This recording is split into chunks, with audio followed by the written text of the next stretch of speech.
The Carnivore Diet, Then and Now.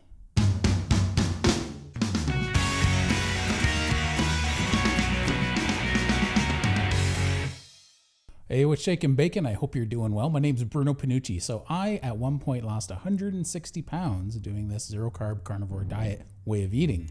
So I've put on about 25 in the last while because I went to a high-fat diet. I'm going to get into that more in a different video. I expect this to just be temporary because the last time I did a high-fat version of carnivore, I put on weight initially as well. So I'm waiting for this day where the weight just starts falling off.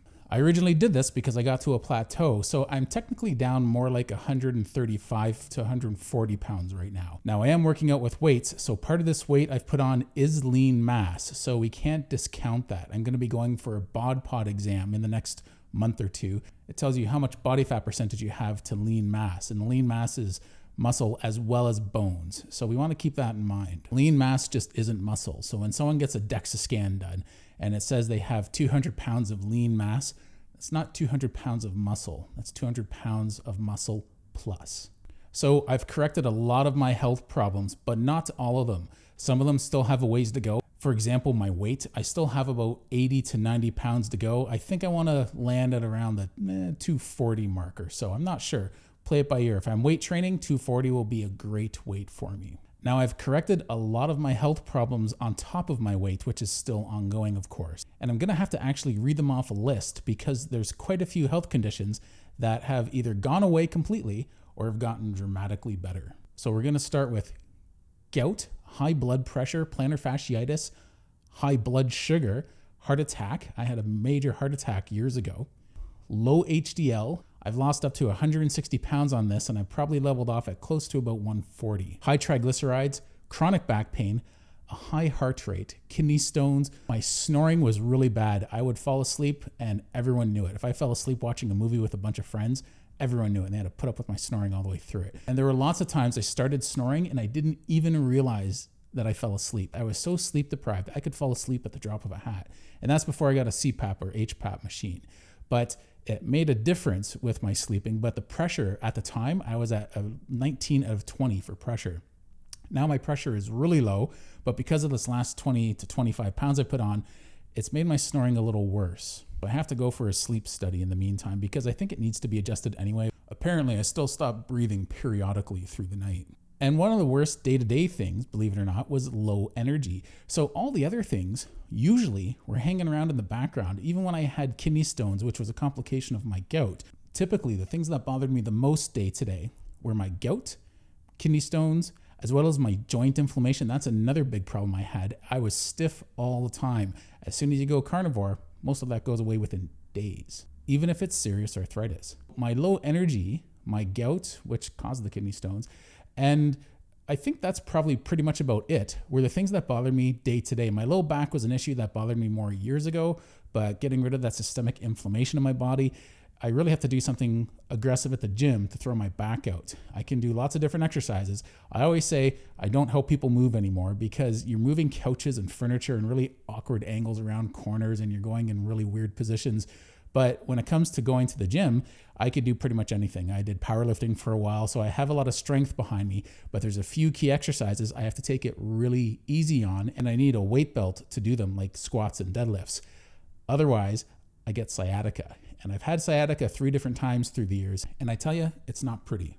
It was like the 3 little bears. One time was extremely bad. Another time was just bad. Another time was very manageable with medications. So there's lots of different ways of doing carnivore. For the most part, most of the time I've been carnivore for almost 2.5 years. I was doing regular carnivore.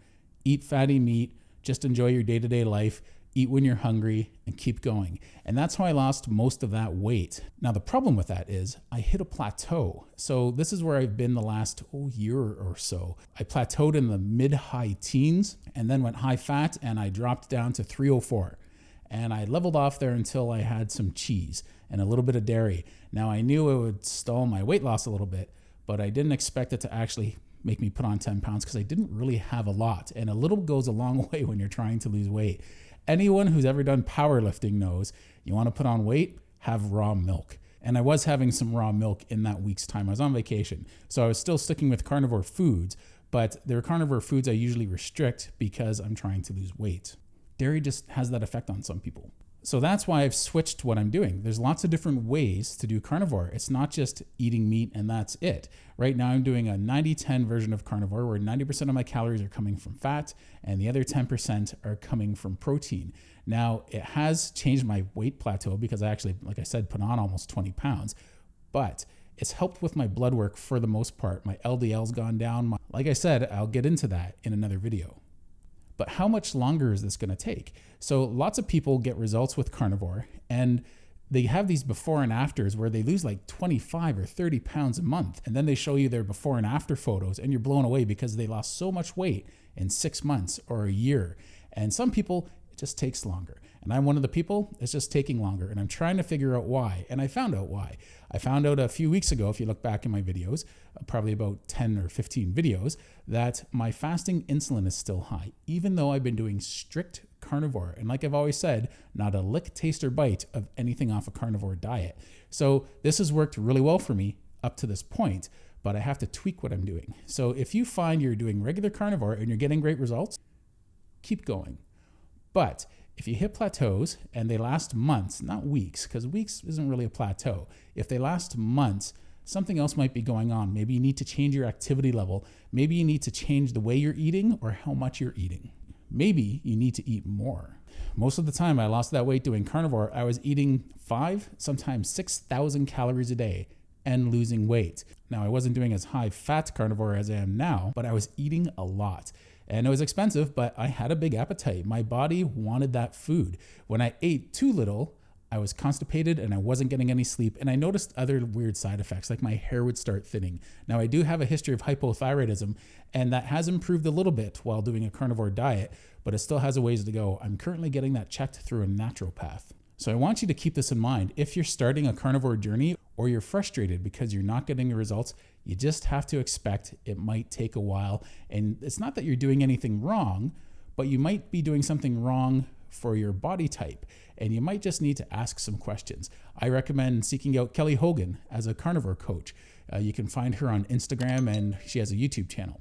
Now you want to try and find someone that can help you through this challenge you're going through. I've been fortunate enough to be able to help people who reach out to me through my comment section in my YouTube videos. I have a lot of fun with that. It works pretty well. So if you have any questions or you're struggling at all, leave a comment. So it turns out with YouTube, you actually have to hit that little bell notification if you want to see my content on a more regular basis. So this is in the middle of my journey of losing weight. I'm going to be getting down in weight even more, and I want you to join me on this process. So thanks for tuning in. I hope you're having a great day. Keep on eating meat, and I'll talk to you later.